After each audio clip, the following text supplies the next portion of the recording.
maganda po yung ginawa niyong inoculation, pagtatanim ng punla, ang mangyayari naman po, sobrang basa. Hindi rin po siya bababa, malulunod.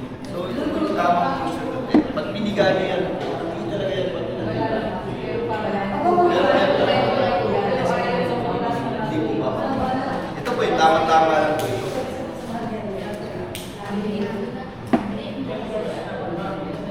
Ayan po yung sa dayami. Tapos,